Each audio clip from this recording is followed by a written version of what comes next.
Very warm welcome to all of you. It's not a huge audience, but we know the day has been long already, and we have followed lots of talks and sessions, but still please come closer. That will facilitate us later on to talk audience to the panel and the panel to the audience and all the communication. So a warm welcome to you as audience, but also to Mike Wingfield, President of IUFRO, and to the panelists, Luis Neves Silva from WWF, Lisa Sönnerby Forrester from Sweden, Carsten Wilke from Germany, German Forest Society, and Salina Abrahams from the International Forest Students Associations. So it's late in the day. We had very nice opening ceremony with interesting speeches and acoustic instinct. We had already 2 dialogue sessions with policy and with business, both also very enriching. And now science will meet stakeholders, and that is you, the stakeholders, as we are the stakeholders. So to start this dialogue, we will have some statements, and then the floor is open for you via the mics in the room and via email from all over the world, as this session is also be live streamed as the others are. So you know already the goal of the dialogue is finally to develop elements for the IUFRO strategy for the next years. And before we start with the statements, I will ask Mike Wingfield to give us a keynote speech. Yeah? You haven't been, so? Yeah, just a statement. Yeah? I was told that you would tell us about our stakeholders and partners. We do it in 5 minutes, so that's not a keynote speech. Sorry. No. 5-minute keynote speech. Last night I had the privilege, and welcome everybody, and thanks for hanging on. I had the privilege of being in a dialogue about stakeholder engagement, and I think we had a really good evening. And what I'm going to say follows more or less the same line. So the key point really is that forests and forestry are deeply threatened, and the future of forests and forestry depends deeply on the stakeholders. So who are the stakeholders? Who are we talking about? Well, we've already been told we're the stakeholders, but key stakeholders are government, the academia, private sector, and civil society. And all have a crucial role to play in the future of forests and forestry. Now, we've had a number of dialogues already. The first dialogue, Science Meets Policy, this morning, said a great deal about the relationship between science and policy. We've just had a dialogue, Science Meets Business, and I think that discussion was very, very useful. And there was already overlap between the two. We're now in Science Meets Stakeholders, and the other two are stakeholders, so we've dealt with an intersection there as well. And then we go into a dialogue tomorrow of Science Meets Science. And that goes to the side a bit, and I really hope there's a really good audience there, because I think that has the potential to bring everything together. But all stakeholders are absolutely crucial to the future of forests and forestry, and I want to just then say a couple of, or make a couple of key points. And let me first start with IUFRO's role, where IUFRO comes in, and why I think IUFRO is so incredibly important in terms of these connections, the connections between science and all of these stakeholder communities. One is that IUFRO is totally non-aligned. I like to say IUFRO has no hidden agenda. IUFRO is simply there. It's actually very simple. IUFRO is simply there to facilitate global collaboration, networking in forest science and research.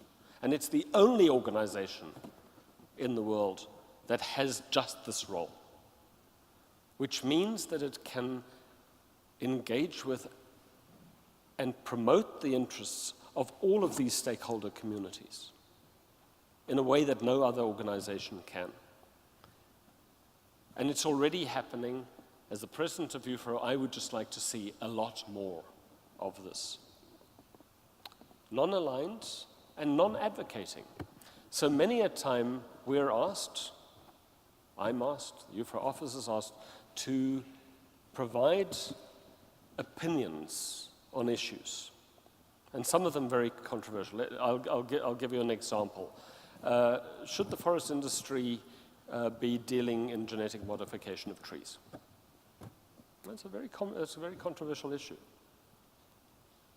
What is IUFRO's view on the current logging of trees in an environment where bark beetles are supposedly killing the trees, so we need to get those trees out of the forest? So IUFRO doesn't get involved in these sorts of arguments. What IUFRO can do, and this I think is incredibly important, is to draw from the 15 to 20,000 researchers that are part of the IUFRO network to find, because we can do that relatively easily, the people who have the knowledge and experience to provide solid, reliable information to then inform decision-making. And that's informing policy and governance, which is key, and other stakeholder environments. So this I think is a really special place, and it makes IUFRO very, very, very different and very special. IUFRO is simply there without an agenda to serve through providing knowledge to inform decision-making. The world of forest and forestry is changing very rapidly. We heard last night in a prelude to this dialogue that we should think, and it was the point made a number of times that I thought was incredibly important. We're concerned about the future of forests and forestry. What can we do to save the forests? What can we do for the forests of the world? And the argument was turned around, and to me that was incredibly interesting and thought-provoking. We should be looking at this differently. What can forests do for people? Because if we drive the discussion, if we drive the argument that way, people will hear, governments will hear, and understand.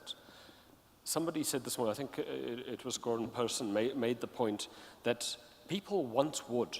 People want wood products from wood. It might be thickeners in your yogurt. But people want products from wood. And ironically, there's this deep argument, don't cut the trees. Well, that's a mismatch of understanding, and it's a huge problem.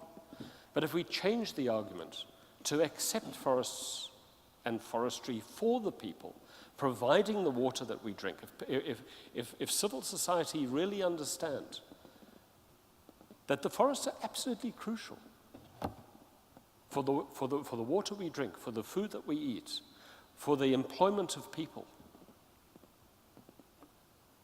our future, I think, is much more obvious. There's one other issue, and then I'll stop. So you've given me the opportunity, and so here I am. There's one other issue that I'd like to just touch on, and that is, and I talked about it briefly in the previous dialogue, and that is human capacity development, people, education. This is a very, very important part of the future that is acknowledged. So our relationship, Selena, so IUFRO, our IUFRO's relationship, and we're not the only supporters by any means of IFSA, but our relationship with IFSA and the youth in forestry, the youth and the future researchers is deep and going to get deeper. It needs to get much much deeper. And I was saying in the last dialogue, which was with the business sector, I think that there is a huge gap, there's a space. The business sector needs to get much more involved in the education space. And here we're speaking specifically about forest and forestry. But to get involved and to bring, to be able to draw the kinds of knowledge, the clever minds that they require, but also to develop an understanding, to develop an understanding between young scientists, the researchers, and themselves. And perhaps that's true of all the stakeholder communities. So I think we have a very big and very much more important role to play in the future in the education environment.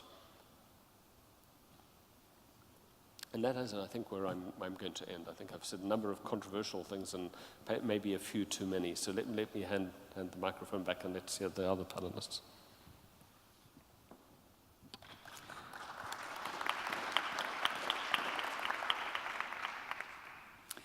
Thank you very much for this spontaneous and clear and rich statement.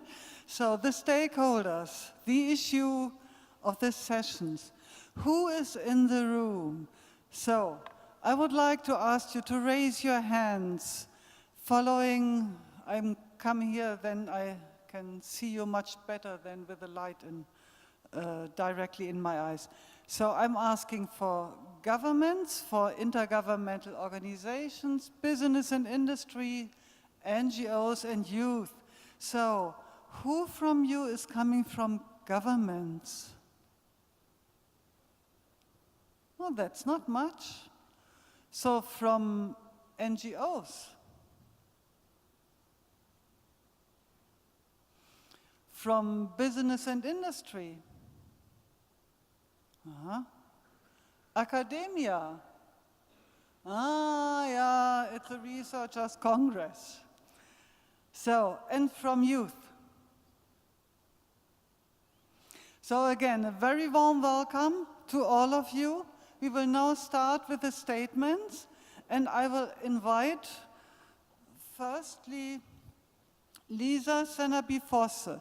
She is president of the Royal Swedish Academy of Agriculture and Forestry in Stockholm. And before this, and she's also a board member of the World Agroforestry Center. Previously, she was vice chancellor of the Swedish University of Agricultural Sciences. Before this, research director in the Swedish Forestry Research Institute, member of the CGIAR Science Council. She has a PhD in plant biology and adjunct professorship in short rotation forestry. Her academic fields cover a range of forest and agricultural related issues, including plant physiology, agroforestry and silviculture, as well as the environmental aspects of land use and the utilization of bioenergies from trees. She has sat on numerous high-level advisory committees for the European Union, the Swedish government, and other institutions nationally and internationally. She received the Royal Gold Medal from the King of Sweden, Carl Gustaf, for outstanding achievements in agricultural sciences in 2010, and was awarded an honorary doctor from the Faculty of Science, University of Copenhagen in 2013, and the University of British Columbia, Canada in 2014. So, Lisa, with your background, not just on forestry, but also in agriculture, and your role as president of this mixed, I'd say, academia. So, for the block Forest Stakeholders and Sustainable Development Goals, what are your constituency's biggest concerns and challenges related to the SDGs and forests? And where do you see synergies and trade-offs in implementing the SDGs? So the floor is yours, please. Well, thank you very much, Evie, for that very thorough introduction. I thought you would make it a little bit shorter. But okay, I'm very happy to be here, and I'm excited to hear about the previous sessions that we have heard here. We were told to put 5 minutes at the most for our statements, and I will try to be quite short doing that. I will start by saying that the Academy hosts a broad range of stakeholders, and I will talk from the Academy angle right now. We have stakeholders from academia, from business and industry, from government, practical forest owners, and not the least, society at large, which usually have a big interest in our forests. Sweden is right now quite busy working through national forestry programs, focusing on a fossil-free society and on the emerging bioeconomy. And while the forest forms a renewable natural resource with a significant potential for sustainable development, there are also many challenges, and not least in the academy coming together. But regardless of which stakeholder we're talking about, one common concern for all is how to reach the sustainable, resilient, fair, and prosperous society we all want. And I think we can see the SDGs as a global vision for humanity, and that it offers a tool to reach the goals in the 2030. In the role of science, although forests all over the world have a crucial role to play in reaching the goals for the SDGs, I think that a toolbox to achieve a sustainable society has to do with the vision of bioeconomy. The huge expectations of the forests demonstrate the need to develop more and better knowledge about what bioeconomy actually is. And it is necessary, if we shall leave the fossil-based society, to go over to use more of the bio-based materials and to make the new products and the sustainable processes that are central to attaining the set climate targets from Paris. I will give some concrete examples of which research I see as necessary. I think we need more research to improve the understanding of how managed forest landscapes can contribute to climate mitigation, and at the same time an increased and sustainable provision of ecosystem services. I think we need more system analysis of how to increase efficiency in the utilization of forest raw materials, developing the biorefinery concept, but also other concepts which can support new sustainable production processes and new products. I think we are in maybe the 4th phase of industrialization. We started with the steam engine industrialization. We continued with the electricity revolution, the electronic revolution, and nowadays we can talk about the digitalization revolution. And I think we should use digitalization more in forestry and forest industry to create new possibilities for cooperation and for data sharing between the forest sector and other sectors.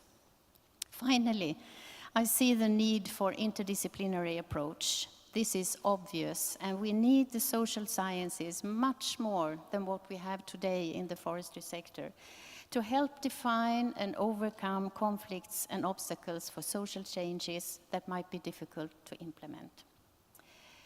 And my last words here would be that the forest sector should take the lead and show how it can contribute to the big challenges ahead. And in order to do that, the need for multi-stakeholder collaboration is acute to define and better understand the bioeconomy concept. The transition towards an economy based on biomass holds a great potential in terms of economic growth, rural development, and decreasing fossil dependence. But it requires the tackling of many levels, challenges at many levels. And I thought to myself that we need a common vision, we need a strategic plan and a roadmap to find solutions that different stakeholders can agree upon. But today, I also heard about many people were mentioning the narrative, that we need a narrative. And maybe that is the most important thing that we need in order to go forward. Thank you very much.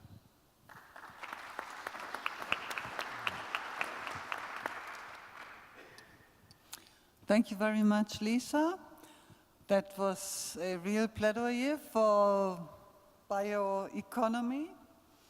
So let's continue. I suppose many of you have seen that we should have had Victoria Taulikopoulos, the UN Special Rapporteur on the Rights of Indigenous People, here on our panel. Unfortunately, she was not able to make it. She had to go to New York to the General Assembly directly. So she very much regrets and hopes that we will have fruitful and enriching discussions. And now I directly go to my left to Luis Neves Silva. He is the leader of the New Generation Plantations at WWF International. And this New Generation Plantations represents the majority of the world's certified plantation companies. Maybe he will elaborate a bit more on what exactly they are doing. He's graduated from Lisbon as a forest engineer, natural resources management, and during his 20 years of professional experience, he has worked in the private sector from 1995 to 2004, for FSC in Portugal till 2010, and then for WWF in Brazil, Uruguay, South Africa, and China. And his work on sustainable forestry with private, public, and NGO sectors, taking in different views, opinions, and cultures, has given him deep insights into and understanding of the importance of applying interpersonal skills and cross-cultural experiences to make forestry work. So, Luis, your opinion, also as somebody coming from nature conservation, the importance of forest stakeholders and the SDGs, the biggest concerns you may have, and are there any trade-offs, possibilities for synergies? Please, you have the floor. Thank you very much. Good afternoon, everyone. Just to start by a quick word from Paul Chatterton, originally invited to be here, and he couldn't due also to conflict with other travels. So I hope I can also bring his message to the audience. And thank you for the invitation from IUFRO for WWF to be here represented. WWF and linking to the SDGs, well, we are maybe the largest environmental NGO with a presence near 100 countries.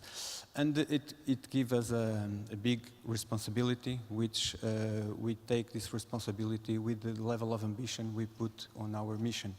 And we put ourselves in full alignment with SDGs, looking ahead for the next decade. On the line of biodiversity, we can't ask more than halt the loss of nature and biodiversity, and if achievable, to reverse the curve of loss, and simultaneously with reducing the level of greenhouse emissions. And the challenge we see ahead of us, it's doing this enormous task while we meet human needs. So this is the triangle that SDGs put ahead of us, and we fully recognize that is also our challenge, and we are fully committed with that. Specifically when it comes to forests, we think we have reached the level that we need to say that our ambition can't be also less than to stop deforestation in the same horizon of time, but to start to reverse the process. But doing this, as we have already heard here, at the same time putting into the society the importance of the sustainable use of forest and its products. So again, it's the same level of challenge that the SDGs give us in a holistic way, but translated specifically to the forest ecosystems, that we need the services of the forest, we need to protect the forest, but at the same time, we can't say that we can't use the forests and their products. And so it's the moment where we are in our work. And that's why, for us, topics such as science, meeting with the stakeholders or with business, it's the only way forward. The level of challenge that we see ahead of us doesn't allow us to continue working in the way we have been working on the past decades. All of us, to private sector, to NGOs, to academia, we need to understand that we need to change the way that we work with each other and inside our own organizations. When we look into the SDGs, they are giving us the challenge to cross the boundaries between the different areas, not only addressing the environmental challenges, but how they relate with the social challenges. So on forest, we can't continue to work without understanding the social sciences, and this has been said here already. But also, and looking here into the audience, just to say, obviously, we like to be with our peers. I'm a forester, and the best time I spend is talking with other foresters. But we need to get out of our comfort zones and go and talk with the other neighbors from agriculture, from the communities, settlers, from infrastructures, minings, the other users of the landscape, and across the supply chains, because in the end, the impact will come from the demand.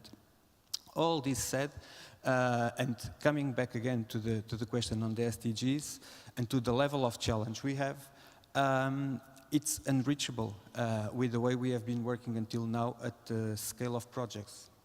And with the political momentum, we have a great opportunity that a new finance industry on climate, on environment is being settled and is giving us a unique opportunity to work at a completely different scale. The only way we understand that we can have a different impact on the ground, it's moving from working on specific areas, on forest, on species, on freshwater, to work at the landscape scale. So this is like bundling the different areas of expertise, the different strategies that we have been pursuing so far, and putting them at a much bigger scale of programs which can reach then the finance industry, which doesn't work with small-scale funding. I think in the previous panel already was mentioned these new finance instruments, which are starting to be available to environment, but they work at the scale of hundreds of millions dollar programs. And that's an enormous challenge for our areas of work, which we are not used to work in these cross-boundary ways and with other areas of expertise. I think that's exactly the point where science needs to come also to help us. The stakeholders help the private sector to create those spaces where we all need to be learning from each other, we need to be understanding each other agendas, priorities, and having ahead of us mid-term aspirational goals that we can start developing strategies where progressively we reduce the trade-offs and we can get closer to our objectives.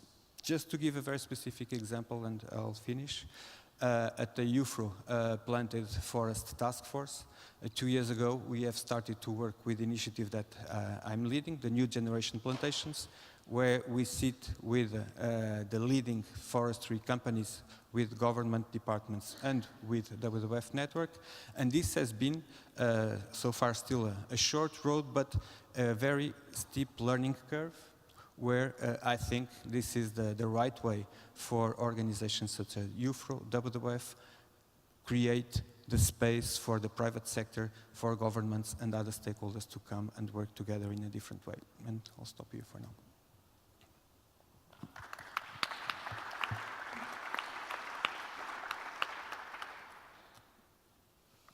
Thank you very much, Luis. So we will directly continue To Carsten Wilke, he is the president of the German Forest Society. And this society was founded 112 years ago and is the oldest professional organization combining the different interests and engagements of German foresters in enhancing the role of forests for the welfare of society.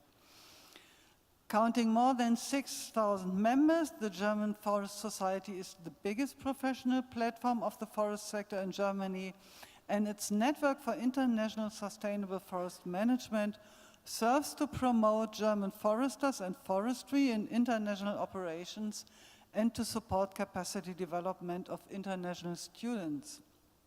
Members of this network come from German federal and state governments, academia, associations, and practicing foresters who are engaged in international forestry, timber industry, and scientific exchange.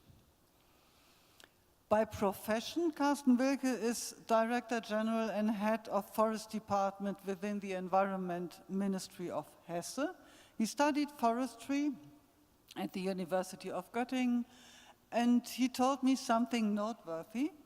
IUFRO was founded by Landforstmeister Dr. Bernhard Dankelmann, who was also the first president of German Forest Society, founded in 1899. So, Carsten, please, the floor is yours. Evie, thank you very much for your kind introduction. And first of all, Mike, I would like to address you and thank you for this opportunity, and also all of your team for this marvelous convention that you're organizing here. That is very impressive, and I'm somewhat envious, because occasionally we, as a German Forest Society, also create or conduct such conventions, so there's a lot to learn from me here. Thank you for that. I would like to bring to you some of the thoughts that I've had in the last couple of days in preparation here for this event, but also some things that went through my mind when I was listening to the panels this afternoon and also the speeches this morning. Now, the people in the members of the German Forest Society that I represent are, like Ivy has pointed out, people who are professionally working in the forestry sector. Some of them are internationally underway. Many of them, or most of them, work in Germany for governments, for private forest estates, and circling around the questions of forestry. And the point I'd like to make in looking into this IUFRO and looking into the SDGs, in my mind, 17 goals, very many targets, enormous amount of indicators. The point is, how do you explain to a forester somewhere in the Black Forest or in Brandenburg, what do I do about this? What does this mean for me in my decision-making on an everyday basis? So what I would like to make a point of is that these people have a very general approach to forestry. They usually have a broad array of skills, but they're not extremely specialized in one field. They have to put all of these things together. And I think what they need is, from your organization, is to help them in this challenge of their everyday work, to of course be able to have whatever research results and whatever scientific development is available, but at the same time, do not forget, looking at the academia, do not forget their everyday struggle and the demands that they have to fulfill. And I think what is important, or for me is important, which I would like to address here when we talk about SDGs, there's much contradiction in them, I think. And you have to, I think, address this, and you have to, as academica, also not specialize too much on one of these fields, but also find solutions which are practical. And from this standpoint, one point I would like to make, if you look at all of these great amounts of goals and targets and indicators, it looks to me like it's this swarm of doves which is attacked by the peregrine falcon. He will not be successful. because he cannot pinpoint one of the things that he wants to pray. So I think this is it becomes confusing for people who actually work in forest if you look at all of these enormous amounts of things that are supposed to be fulfilled. So my appeal is to give examples or to prioritize all of these things to make them possible for the everyday forester, for example, also in my country, to comply to that and to contribute to that, what these goals want to achieve. I hope that I'm not too provocative or I do not want to insult anyone, but this morning or this afternoon, some of the gentlemen here spoke of 400,000 hectares of land in South Africa where 2 tree species are grown in short rotation periods. Now, if I spoke to my approximately 6,000 members, and I said that's a contribution to sustainable forest management, they would ask me and demand my resignation, because that is, in my mind, not a contribution to sustainable forest management. And so this is what I think is important. We need to put these things into a picture where you can find direction, into a roadmap, you might say, and that is something that I, from my perspective and speaking here for German foresters, I would like to address during our panel. One other word, all of these people that I'm speaking for have had a career in forestry, they have worked as practitioners, and they've had this general approach, trying to fulfill as much of the requirements that society has and owners have about their forests. And I think that in the past it was a good standard to have a general education of these people, to have this broad approach. I observe now, and that's what also my members observe, that the young people coming from their studies, coming from the universities, sometimes are very, very tight in a niche. And so they lose this broad approach to all of the things which connect to forests. So my appeal would also be that you keep this in mind. You are also part of the educational scheme in forestry, that this is not lost, because I think, as I said, all of these different aspects of forestry to be combined needs at first to have a solid education in all of our main topics, but also, and not such a very early building of niches and sort of losing the overview of all of the things which are concerned about forestry.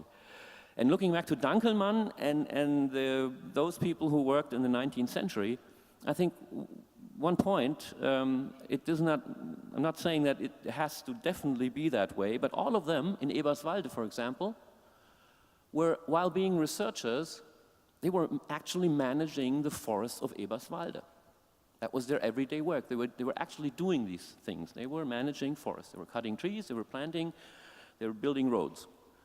So I'm not saying that I want everyone working for IUFRO to be in such a position, but I think it would be wise if we had more a cross-sector, where people coming from the field of actual forest management changed into research and the other way around. I think that is something which is maybe missing and lacking, and at least it should, in my mind, I should encourage you to think about this. Dankelmann was someone who worked in the forest directly, and most of his colleagues did at that time.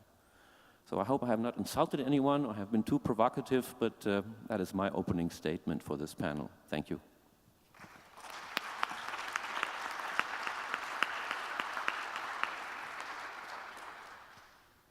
Thank you very much, Carsten. I think it was a good statement. It was a little provocative, but it's late in the day, and I think it's good to keep everyone awakened. So now, the last one from our, I need to say, really gender-balanced panel, the first one we have today.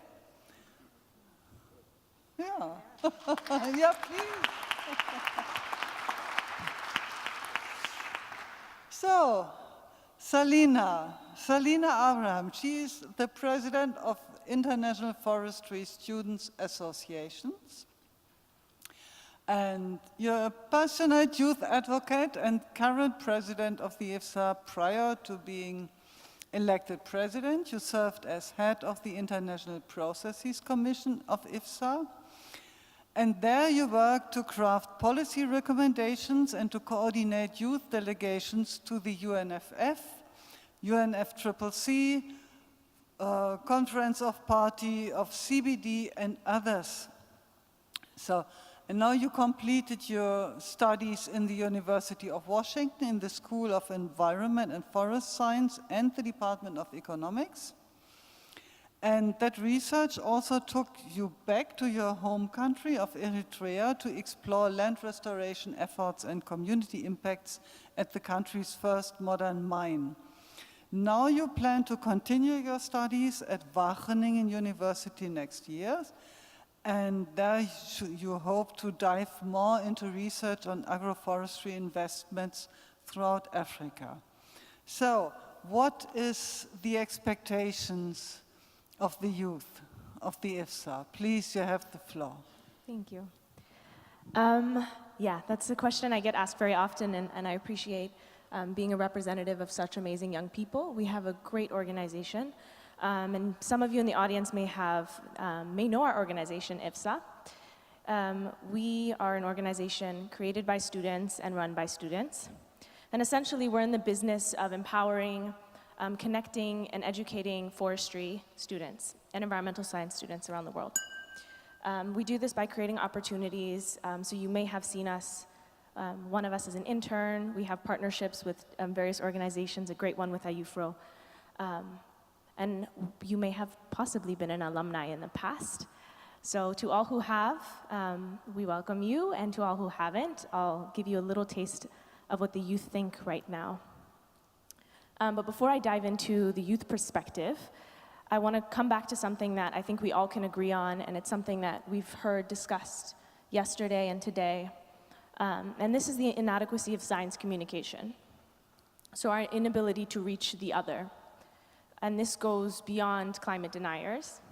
This is the inability to reach policymakers, in some cases, some ministries, inability to reach investors, the private sector, and sometimes our neighbors in our communities. And it's this inadequacy, I think, in communicating the true benefits that forests provide and the nature of forestry work that presents a challenge. And in the face of this gap, and in light of an ambitious 2030 agenda, the scientists of the future must be more than the scientists of the past.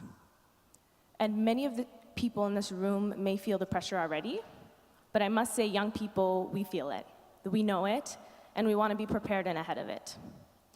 So I'd like to say, I think that young forestry students must be three things in the future, and I'll present one concrete way to achieve this. These three things are youth as scientists, communicators, and community leaders. The first being scientists. It's the easiest one. It's what we're all here for. But what we're finding is traditional forms of education are not actually preparing students for the working world. And this is true in many disciplines, but it's especially so in forestry, due to its dynamism and the rapid changes in past decades. So one concrete action that we've taken with IFSA and IUFRO is to have a joint task force on forest education. We look and identify gaps and challenges and provide training and capacity building opportunities. This task force needs many more hands on deck, and so I invite all of you who are professors, deans, working in this field, scientists and young people, to join in this effort. Because we cannot afford to wait 5 to 10 years for curricula to change, another 4 years for that student to graduate and then enter the working world, and then we've hit 2031. So I really invite you to join in this task force to make the change, because IFSA provides a direct channel to students of now and the scientists of tomorrow. The second one is communicators. This one is a little more natural, apparently a human inherent characteristic, but I think what we're finding is the deeper into science you go, the more you lose this ability. So I think we can all recall as freshmen coming in, you can easily have a conversation about forestry with someone in a different field. But I think when we graduate, we've learned the ability to read the technical reports. We get that really well. But we've lost the art of having that same general conversation about forestry with someone else. And this is something that we're all facing, but it's something that, as we're coming up with solutions for communication, youth need to be involved. So we have these training opportunities at the same time as current professionals. So one suggestion could be to integrate IFSA into existing forest communicators networks so that we can learn from the best practices and get this training in advance. And the third one, a little harder, youth as community leaders. It's an interface that I think scientists are struggling with. We get conducting science in the context of policy, but conducting science in the context of community and then actively contributing to that community is not as strong. The benefit that we have as an organization is we have over almost 100 local committees in over 40 countries. And each of these committees are working in their local environments. They have local action projects existing.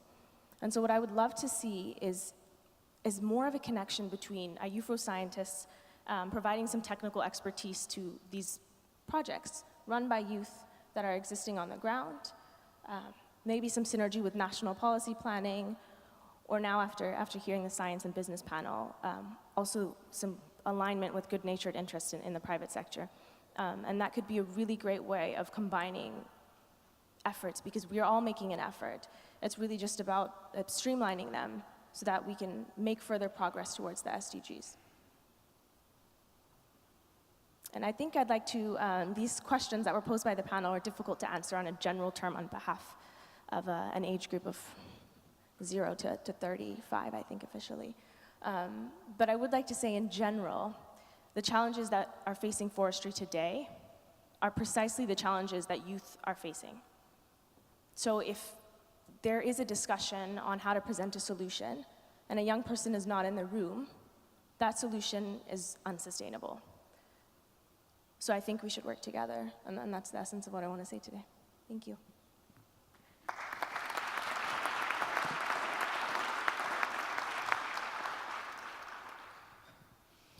Yeah, thank you very much to our brief keynote speaker and our panelists. I now open up the floor to the audience. I'm approaching a bit to better being able to see where we have questions. Who wants to start? We have one question over there, a second one here, and a third one there. So maybe, and Hosni too. So should we go for all 4 questions maybe? So please, there are mics somewhere in the room. Okay, you have the floor, please. Please, could you please introduce yourself a bit? And if your question is directly to one of the panelists, please tell us that one too. Thank you very much. I can now hear some sound. My name is Brenda Wingfield, amongst other things. I'm the current Vice President of the South African Academy of Science. I never saw a real forest until I was probably about 22 years old. It never occurred to me that trees were not designed to be planted in straight lines. So therefore, the idea that planting plantations as an addition to sustainable forestry and to sustain our livelihood in this country makes a huge amount of sense. What I'm trying to illustrate is the power of IUFRO in the fact that by being here together, we are exchanging many different views. We all have our own perceptions, our own backgrounds. Certainly one of my resounding feelings from this morning's panel was everybody was talking about managing forests. The country I come from essentially have no forests to manage. We plant them. So thank you very much for this dialogue. I've really enjoyed it. I'm sorry there are not more people here to share it with us. Thank you very much. So we will directly continue. I'm Jerry Van Clay. I'm Dean of Science at Southern Cross University in Australia. I'm addressing a comment to Selina, I think. And firstly, I wanted to remark that I was at a parallel session at 3 o'clock this afternoon on the Education Task Force, and there were some wonderful discussions there about improving curriculum. And I'm pleased to say that amongst the universities that I work with, we work very hard to make students workplace ready. But I address a more serious question. I'm an academic, so I deal in evidence. And often I interact with NGOs that deal with emotion. And this goes back to a theme we had this morning in this very room where a number of speakers asked us to have a narrative. They thought that a narrative was really important to advance the discussion. The problem I have that many of my interactions with NGOs, we talk at cross purposes. I'm talking about the evidence, the NGO is talking about the emotion, and it's very difficult to find common ground. And what makes it worse is very often we're in the limelight of the media. And if we've got a friendly facilitator here, they can help bring us together. But if we're doing this in front of TV cameras, they'd like to see the division. So it gets very challenging. I guess the simplistic answer is to spend more time together with NGOs so that we can find that common ground. But often the world in which we're discussing natural resources doesn't give us that time. Have you got some comments? Thank you. Thank you very much. So, Selina, are you fine that we take 2 questions more before you answer? Okay, then, please. My name is Barbara Koch. I'm from the University of Freiburg, and I have questions about bioeconomy. I think we all agree that we should move forward to bioeconomy and have a fossil-free future. But what about the resources? If we look to the resources from wood, and wood will be one of the materials we use most, do we have enough resources to really do this turn towards bioeconomy, biomaterials, only using wood or mainly using wood? So how do we manage the forests in future to get these resources? Because we use nearly all resources we have already. So this is a real challenge. How can we face this challenge? Thank you very much. And now one last one. Hosni, please. Thank you. My name is Hosni Lakani. I'm with the University of British Columbia now. To Mr. Welke, I want to assure you that you are not the only one who is really concerned about the SDGs. And just remember that this is a UN language, and we're lucky to have only 17 goals because we have 192 member countries in the UN. We're also lucky that it happened in 2015, not in 2016 after some election. So some people are trying to address this very issue. How are we going to do this? What is the applicability? How do we approach it? And 3 old foresters got together and put their head together to come up with a new approach. They look at the sustainable development as a process, and they looked at the role of forestry in this process. These goals are not end results. We should look at them as a process. There will be a presentation on Friday, unfortunately, at 8 o'clock in the morning. If everybody can make it out of the gala dinner and be ready to hear, there will be a very good presentation in the KG1. But I can assure you there is a lot of work on this now. Thank you. Thank you very much. So I'm looking at my panelists. Who wants to start to react? Selina, maybe? Sure, I'll provide some of my thoughts. I guess mostly I'll respond to the constant tension between scientists and our training in understanding that evidence and producing results, that's what should inform decision making. Where on the other hand, you have many NGOs who make tremendous progress through employing emotion. And fortunately, I was able to study forestry as well as economics. So I've got the natural science, and then I also got the social science. Sometimes I think, unfortunately, because I did them in 2 different departments, running very separately from each other. But at the same time, I think I've gained a lot from understanding the science behind how people make their decisions, behavioral economics in a sense, and getting comfortable with the fact that humans are not rational, and they're not always rational in the situations where they're not, but then still realizing that you have to influence this irrational human being. So bringing those 2 together, I think science, we have to get smart in that sense. We have to stop assuming that people are rational and that when we give them the evidence, they'll make the right decision.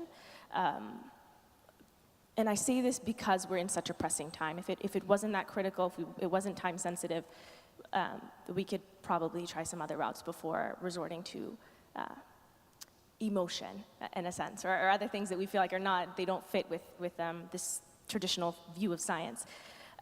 So I do think we have to get smart. I think we have to not compromise the reality, the complexity of forests and the various interactions, but I think there is an art in convincing people and influencing their decision making. And I think, again, it comes to getting outside of our comfort zones, and we have to be willing to do that in the next 10 years. Thank you very much. Yeah, we need to get smart. I like that. Yeah, along the same lines, Selina, you made in your statement, and I think it came out in other statements, I think perhaps one of the most important, or raised one of the most important words, and that word was communication. So in these dialogues that we've listened to today, the same theme comes up continuously, and it's a space, it's this chasm between science and policy. So we were told this morning in a number of comments, a number of statements, that scientists need to communicate better with policymakers. This is a very, very complicated space. The policymakers are not going to come to the scientists, so we've got to go to them. We've got to learn to speak with them, and they've got to be able to understand what we're saying. The same chasm lies in this business discussion that we were having just now. We really don't understand each other very well. There's some understanding, but there's a big space there. And I made another one of these. I've been drawing little pictures here, another chasm. And I had the scientists or the academy, and then a question mark. What's the other one? And that's the youth. So Jerry made an interesting comment. Jerry, I like your choice of words. You always have interesting choices of words. You like to prepare your students. You like to think that as your faculty, you make your students workplace ready. That's a complicated issue also. It's more achievable in certain spaces than others. If you're working in bioinformatics, for instance, the student's got to do a PhD in bioinformatics, and there's a kind of student that would like to just be with a computer and do the stuff they do. It's tricky to do it, but I think that the chasm is there as well. And the answer lies in communication. Selina, I've had lots of experience now with IFSA, and IFSA are very good at this. But it's all young people. So when you have your IFSSI, International Forest Students Symposium, it's an amazing thing. You have people there from many different countries, many different cultures, and you throw them all into one pot and say, get to know each other and communicate. And through all of your little instruments, you do the same thing. And it's very, very impressive. And I think we, as the older, somebody has said previously, the IUFRO scientists, the IUFRO community are the old forest researchers, and IFSA, the young up-and-coming forest researchers, the youth there. And I think we've got actually a lot to learn from you, and maybe that's what we've got to do in the IUFRO-IFSA relationship is to try and drive that learning process. But the big word inside there is the communication. We've got to talk about about each other and talk about what we can learn from each other. So the first space is to start to talk. Thank you. So we have now responses. We will have one from Lisa, from Luis, and from Carsten. And afterwards, I would like to go for a second round, at least from the audience. So please, Lisa. Thank you very much. I will say something about the bioeconomy, and I agree. It's definitely not an easy task to change a society from fossil raw material to go to use biomass. But I think that the bioeconomy concept, which is not an easy one, we have to think about what do we mean by bioeconomy. It's not just taking more and more out of the forest, but it is how we can be more efficient in utilizing the forest raw material and use them in the best rational way for new products. But bioeconomy is also part of the circular economy, so it's not just about the forest wooden raw material, but it also to use other kinds of biomass coming from agriculture, coming from the sea, for example, the algae plantations that we now have. All these kind of biomass can be used in biorefineries, for example, and to use for other products. So, of course, it means that it's a huge pressure on forest, that we need them for more and more. But on the other hand, if we have to replace the fossil raw material, we have to replace it with something. And that's why the forests are so important today. And that also has to do, I think, with the plantation discussion or question that was up here before. And I think that if you think about monoculture plantations, and you think about you can use that raw material instead of fossil raw material, you can see that plantations can really play a big role in helping us to the more biomass based society in the future. So I agree it's not an easy task, but I think this is one toolbox for us to think about and how we can go further, more into that kind of society. Thank you. Thank you very much. So, Luis, please. I just want to make a reference to a line. I think it's very interesting through all these questions, and starting by the issue about the different perceptions and the different backgrounds. If we pose the same question about forests from a person that her life has been in North European boreal forests, and then the same question to someone who her life experience on forests has been in South Africa, and the third one from Southeast Asia on tropical forests, the answers will be extremely different about the same question. And all of them, they have their own arguments, their own experience, and their own piece of truth, as you say. And this brings us then to the other dimension, that we as humans, we relate with forests not only as in a pragmatic and rational way, as it was already said, but it has also that dimension of our human emotions. It's impossible not to have that engagement, emotional engagement with forests. And I think this is exactly the difficulty that when we discuss about how to find the right narrative for the forest sector with the modern society, mainly when we think about talking to the society which is from today to tomorrow, not the yesterday society. It even put us in a different level of challenge to resolve this extreme puzzle. And just to add the third dimension of this complexity, it's exactly on this discussion on the bioeconomy, because from one side, we know that we need to preserve the natural forests, we need them for the biodiversity, and we need their role related with the climate combat we need to face. From the other end, we know that we need also to fight the same problems we have with alternatives to the fossil fuels and to the non-renewable materials. We also need the products from the forests. And that's when then the other dimension comes into the puzzle, because we have not only to talk about natural forests, but also those tree plantations. We can call them crops, we can call them whatever we want, but they are made of trees, and we plant them to grow and to produce what we need.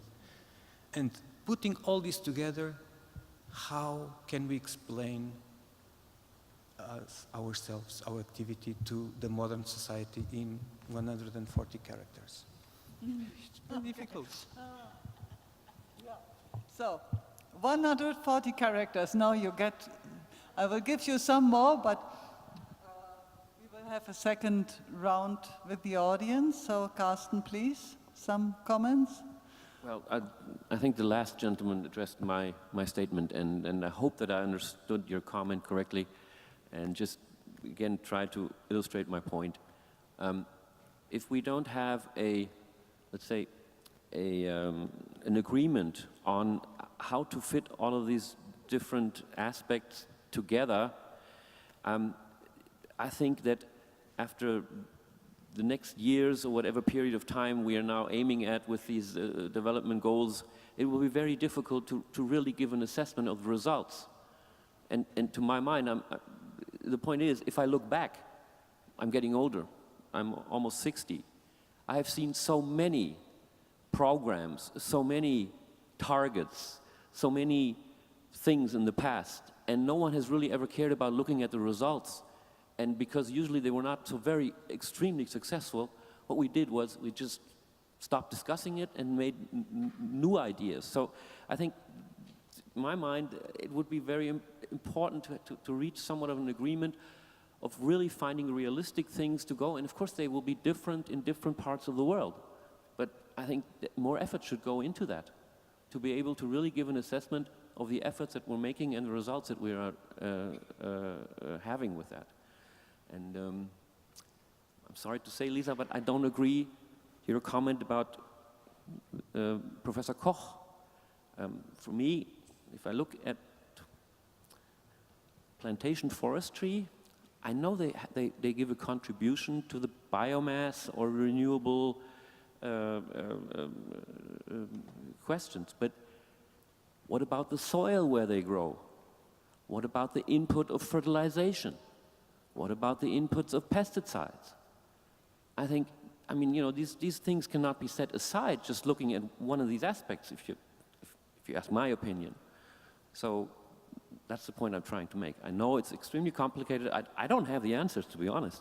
I'm just observing this, I'm commenting this, and I think, well, of course, this community of IUFRO should look into these questions and try to give realistic, let's say, patterns, maybe also principles that we should observe and that we should agree upon mutually, and then to communicate them. That's the narrative. That's giving the news, let's say, to whoever is responsible, because otherwise, if we don't do that, seems to me at least, we have an example in a country across the Atlantic Ocean, where if we don't give a clear perspective, and if we don't put things together, and that's where I think we need science more than ever, you will find very powerful, very influential people who will just ignore all the things that we know. And will be very quick to say, well, most of this is all, you know, just simply doesn't work, so I'm not going to follow that anymore at all.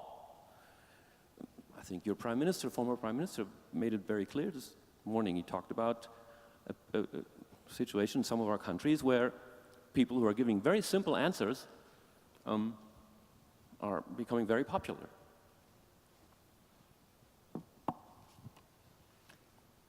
Thank you very much. So, a second round with the audience. First question, some more. We have received one question via email. Okay, so please, go ahead. Hello, good evening. My name is Alexander Watson from Open Forests. I want to raise one question. As we know, we are running out of forestry resources, and I think that's also a major topic in this conference here. I see that a big focus lays on the emerging countries and developing countries at this moment when we're talking about sustainable forestry. And we also see a lot of programs at the moment which trying to address this deforestation problems in these countries with big programs, investing millions, billions in huge plantations. Yeah. And my question is, so as we are talking today about how stakeholders meet science, is this really the answer to the problem, or is maybe that the problem from which these problems are resulting? So I'm interested to hear if you have any ideas how to involve stakeholders, smallholders around the world in sustainable forestry in a way that they own their land, that they using their own resources and not just putting big investments into these countries, taking some returns, and as a nice byproduct, you're doing good. So, yeah, that's my question. Thank you very much. So I see, and I have seen it's 6:30, and I see some people leaving. Would you be fine that we continue another 10 minutes, as we have one question from the audience left, one from per email, and then I would like to invite the panelists for a last round of comments. Would that be fine with you? Okay, so let's do so. One question, please. What used to be called the fourth power or the fourth pillar of democracy is probably nowadays the first one. That's very much my feeling. I mean, the media. I think during these discussions, I didn't hear much about the role of the media in interactions with all the stakeholders, business, scientific community, and so on. Any ideas about strategies that could be developed or attempted to get the media more seriously involved in our cause? I'm Maria Paiva from the new University of Lisbon, Portugal. Okay, thank you very much. So maybe you think it over in preparing some last word for your statement. So I will now read out the question we received via email. Somebody asked, but he or she didn't tell to whom on the panel. Why is agroforestry still not considered as a means of food security and climate adaptation by UNFCCC? Should it not be a focus for building community resilience? Okay, please. Yes, since I'm a little bit involved in agroforestry, I will say a few words about agroforestry. I think agroforestry is really misunderstood and has not really reached the common understanding of communities or politicians around the world. I think agroforestry is a really good example of how you can combine both food production and nutrition and increase the quality of the local climate where you are growing and have the soil taken care of by the trees which go deeper with the roots compared to the agriculture crops that you grow there. So agriculture, I've seen a lot of it around the world, and when it works, it's really fantastic. I'm not sure why it is not, accepted. I didn't know it wasn't. But I think agriculture has a lot more to give in the future, especially in countries where we have a lot of smallholders. And I think also someone in the audience were talking about the smallholders and how they can get some winning out of tree plantations. And if you have agriculture, agroforestry, you can have different design of the agroforestry. You can have pieces of where you have the forest, and you can also grow trees in the line and have agriculture crops in between. You can do it many different ways, depending on forest, depending on climate, and so on. And the trees you grow can be fruit trees. They can be trees that are good for fodder, for the livestock, and all different things. So I'm a big fan of agroforestry, as you can hear, and I hope that it will spread more among the world. Thank you. Thank you very much, Lisa, for this explanation. So I now want to invite the panelists for some last words for today. What I got from this session is we talked a lot about trade-offs. And I think these trade-offs are at the heart of all, or at least part of our communication problems. They are partly due to different perceptions, different backgrounds of the people. And yes, we will also for the next 20 years at least need to work on our communication skills, and we need to become smart, as Selina has put it. So I would like to start with Luis and then invite Selina, Carsten, Lisa, and in the end, for the very last words of today, then the IUFRO president. Is it fine with you? Okay, then Luis, please. I think we still have 2 questions from the audience to answer,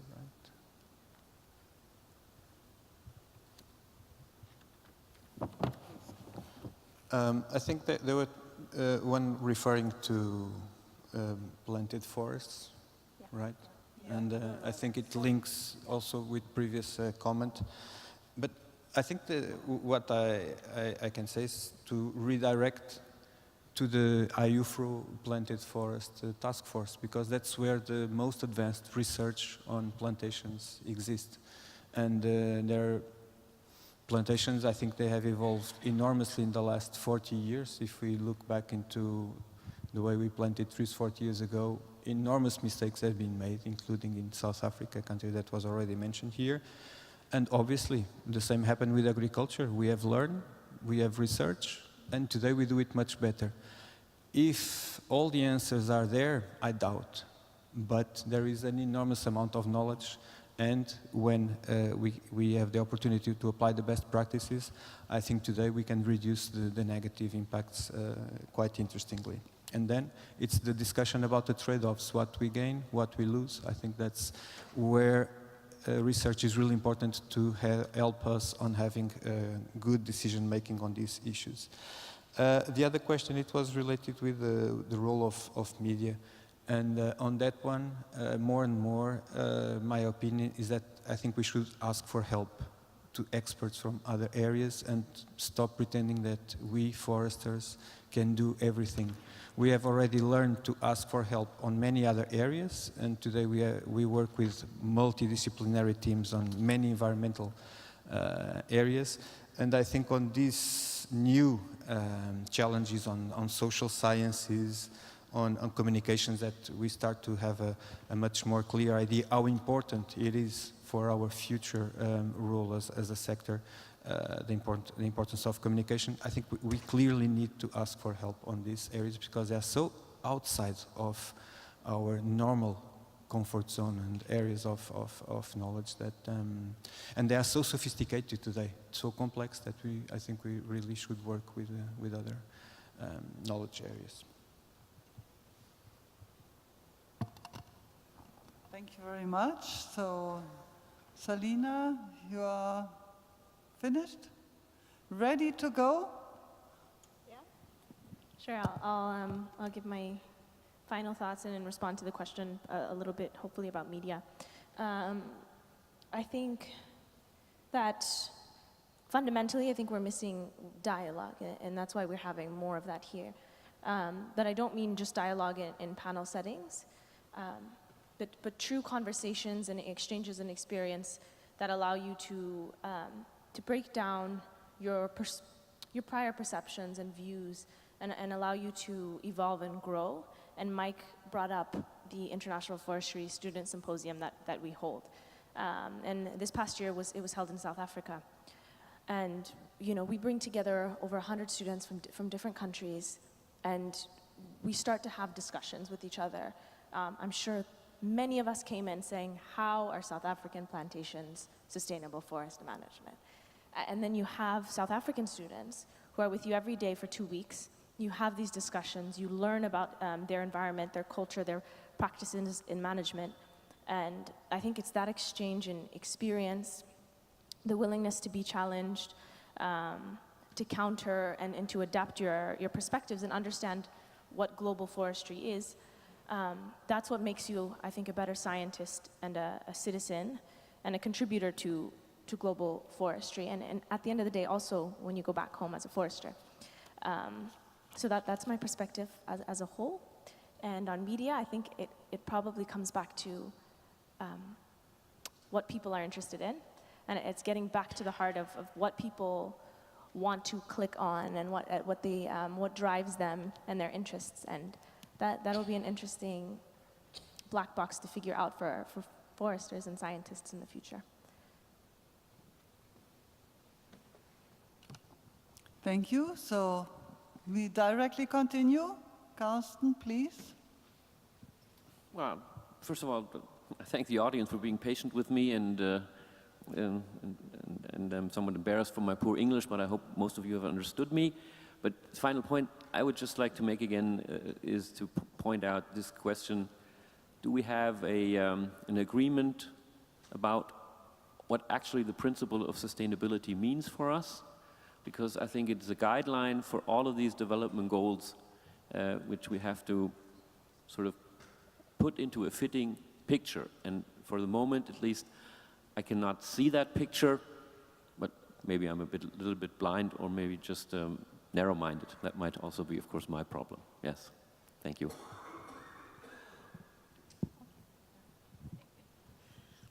Okay, thank you very much. Yes, I think a lot was said already. I think I would like to point at how important it is that forestry and foresters and forest science must integrate knowledge coming from other disciplines in the future work, especially when we talk about the SDGs. I think the forest SDGs, the number 15, the goal, is linked to many other goals.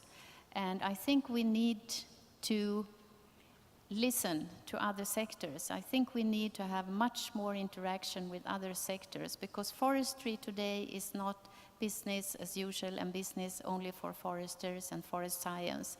It goes into other disciplines, and we will need to be much more holistic in order to talk about how can we use the forests. We have these planet boundaries work that has been done, and we know quite well that forests are so important for the future, for our planet. And everybody outside the forest sector starts to realize that we cannot leave forests only to the foresters, but we have other visions, we have ideas that we want to get into the dialogue. And I think the forestry sector itself should invite to do this kind of dialogue with other sectors. And I think we've heard that from all three sessions today, that the dialogue, the interactions is very, very important. So I think that, I just stop there. More integrated knowledge, interdisciplinary research, and contact with other sectors. Very important. Thank you. Okay, thank you very much. So Mike, the floor is yours. Some final words? I'll start by saying how impressed I am with the audience for being so patient. I've been sitting here for a lot of hours, and many of you too, and I'm going to be very, very brief. I'm just going to take a IUFRO perspective in being brief. What we've heard in all three dialogues today is a lot of very powerful, very useful information, but perhaps to me the one thing that really sticks out sticks out is that there are so many questions, or many, many more questions than answers. We know so little about even the subjects we talk quite glibly about. And just in this last session, what is the bioeconomy? And I'm not going to tell you what I think. Of course I have an opinion, and I've talked about this issue. What is sustainability in terms of forests, natural forest, managed forest, plantation forest? Is plantation forest forestry, or is it just like growing an agricultural crop? Is farming a tree, farming a maize plant, short rotation, 3 years, not 6 months? There are many, many deep questions, and Louis, you made a point, and I think you were the first person to mention the IUFRO task forces, and that to me is one of the instruments that's emerged in IUFRO. Task forces are not new, but the new manifestation of the IUFRO task forces is something very special. A little bit more of a rapid response mechanism. A couple of years, our Vice President for the task forces, John Perrotta, not sure if he's here, has really pushed this agenda the mechanism very hard. And what we are seeing is some incredible results coming out, knowledge emerging, because the task forces cross the disciplines very deeply and have been very powerful already and will be, I believe, in the future. So they potentially provide us with a mechanism to get more answers. We're not going to get all the answers quickly. You know, all of us want quick, what I call instant gratification. People want to go virtual reality, as we saw on the first evening, or going to the fun ferry, and then you're all happy, happy experience. Knowledge is gained. Normally, good knowledge comes with time. So we have a really great need to invest time and energy in developing answers to these many questions that we have. And what we seek to do ultimately, and that's what we've got to seek to do, is to have and to promote very, very strongly evidence-based decision-making. Evidence-based decision-making at the governmental levels, policy levels, at the education levels. It's all over the place. And in doing that, we also need to deeply seek not only seek, we need to gain the trust of our stakeholders. In every, there's a deep need for trust. And the trust is going to come with reliable knowledge, with reliable information. And this issue, I think Carsten was polite and didn't use the word fake news, but the whole issue, what is fake news? This is, in terms of science and research, is terrifying. Absolutely terrifying. And as scientists, this huge community of scientists really need to have a huge responsibility and need to take up the challenge of making sure that we show what real news is, what real information is. And I'm going to end on that. Thank you.